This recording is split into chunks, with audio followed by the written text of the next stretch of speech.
Hello everyone. Today we are going to learn about Hershey-Chase experiment. In previous lecture we discussed about a very McCarthy-MacLeod experiment.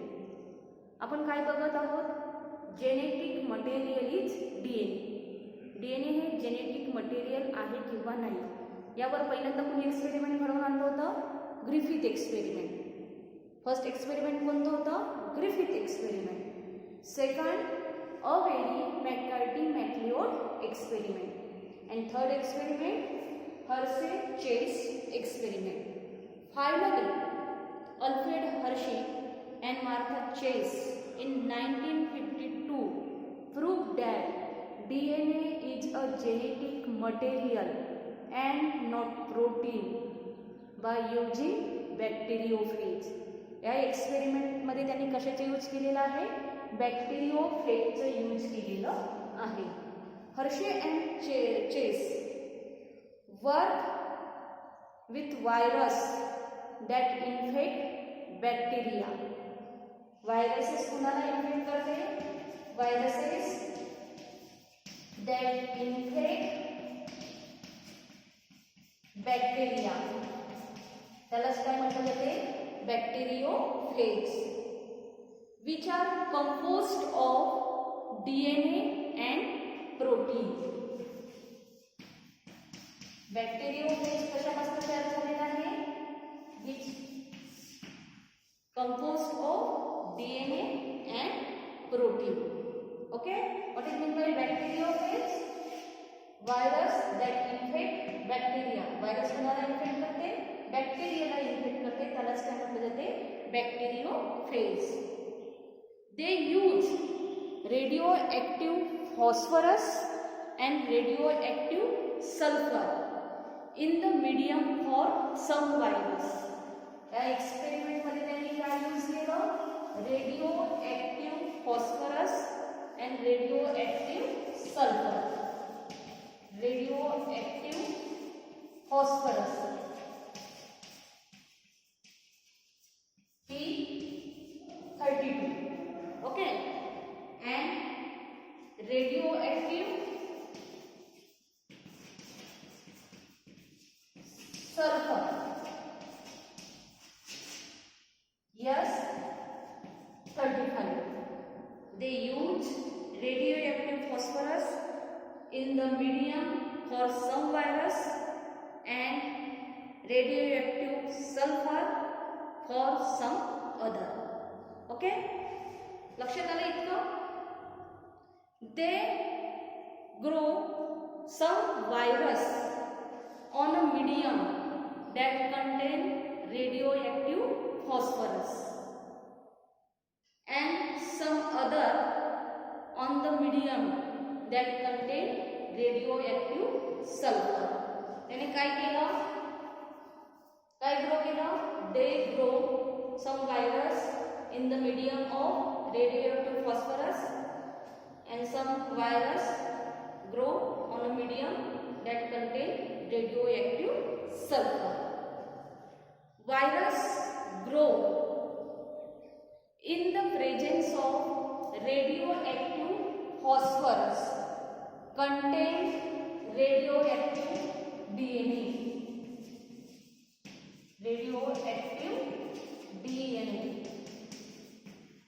not radioactive protein, because DNA contain phosphorus. DNA काय content करते? phosphorus. DNA चा long form सगळ्यांना माहिती आहे. DNA means deoxyribose nucleic acid. DNA कशापासून तयार झालेला आहे? Pentose sugar. त्याचप्रमाणे फॉस्फेट ग्रुप, यामध्ये फॉस्फेट ग्रुप आहे, नायट्रोजन बेसिस. यामध्ये कोणती शुगर आहे? Deoxy रायबोज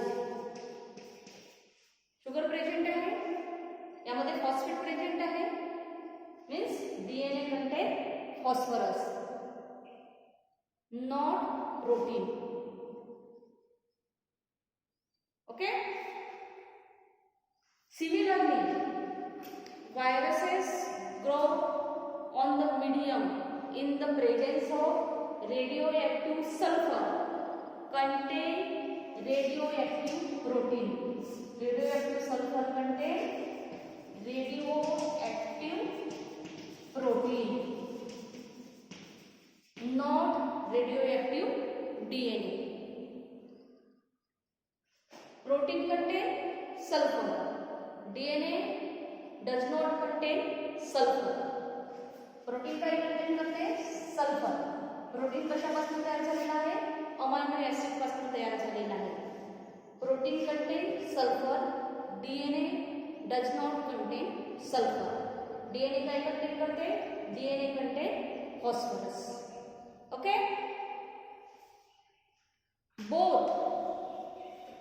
both the types of radioactive viruses, दोन्ही टाइपचे radioactive viruses were allowed to infect E. coli bacteria. या दोन्ही टाइपच्या व्हायरसने कोणाला इन्फेक्ट केलेला आहे? E. coli बॅक्टेरियाला इन्फेक्ट केलं. After infection produce viral coat remove with the help of centrifuge. व्हायरसने कुणाला infect केलं? ई कोलाई बॅक्टेरियाला इन्फेक्ट केलं. जसं व्हायरस जे काही व्हायरस आहे त्याने जेव्हा बॅक्टेरियाला इन्फेक्ट केलं त्यावेळेस जे काही अटॅचमेंटची प्रोसेस होते, इन्फेक्ट करणे म्हणजे अटॅचमेंट. व्हायरस कुणाला अटॅच झालं? बॅक्टेरियल सेलला अटॅच झालं. त्यानंतर त्याचं जे व्हायरल कोट आहे ते काय झालं? रिमूव्ह झालं. कशाद्वारे रिमूव्ह झालं? With the help of centrifuge. त्यामध्ये सेंट्रिफ्युगेशनची मेथड घडून आली आणि त्यामधलं व्हायरल कोट हे काय झालं? रिमूव्ह झालं. त्यानंतर लक्षात ठेवायचं, bacteria which were infected with viruses which contain radioactive DNA were radioactive. Radioactive DNA काय होते? रेडिओएक्टिव्ह होते. This indicate that DNA was a material that passed from virus to bacteria. Bacteria which were infected viruses with radioactive protein. Radioactive protein means radioactive sulfur were not radioactive. This indicated that protein from the virus not enter the bacteria, not enter the bacterial cell. Finally, he proved that DNA is a genetic material that is passed from virus to bacteria. After infection, radioactivity for phosphorus and sulfur was tested. इन्फेक्शनची process झाल्यानंतर radioactivity check करण्यात आली. कोणाची radioactivity? Phosphorus आणि sulphur हे दोघांची radioactivity check करण्यात आली. त्यामध्ये त्यांना असं दिसून आलं की radioactive phosphorus was found in the bacterial cell. Bacterial सेलमध्ये काय दिसून आलं त्यांना? रेडिओएक्टिव्ह फॉस्फरस दिसून आलं. This indicate that DNA is a genetic material. का बरं डीएनए जेनेटिक मटेरियल आहे? जेव्हा व्हायरस हे बॅक्टेरियल सेलला इन्फेक्ट होते तेव्हा जे काही रेडिओएक्टिव्ह फॉस्फरस आहे त्या रेडिओएक्टिव्ह फॉस्फरसला रेडिओएक्टिव्ह डीएनए असं सुद्धा म्हणू शकतो, कारण डीएनए कंटेन फॉस्फरस. डीएनए त्यामधलं जेनेटिक मटेरियल कुठे एंटर झालं? बॅक्टेरियल सेलमध्ये एंटर झालं. यामध्ये तुम्हाला सगळ्यांना डायग्राम दिसत आहे. यामध्ये हे काय आहे? बॅक्टेरियोफेज आहे. Virus that infect bacteria. Okay.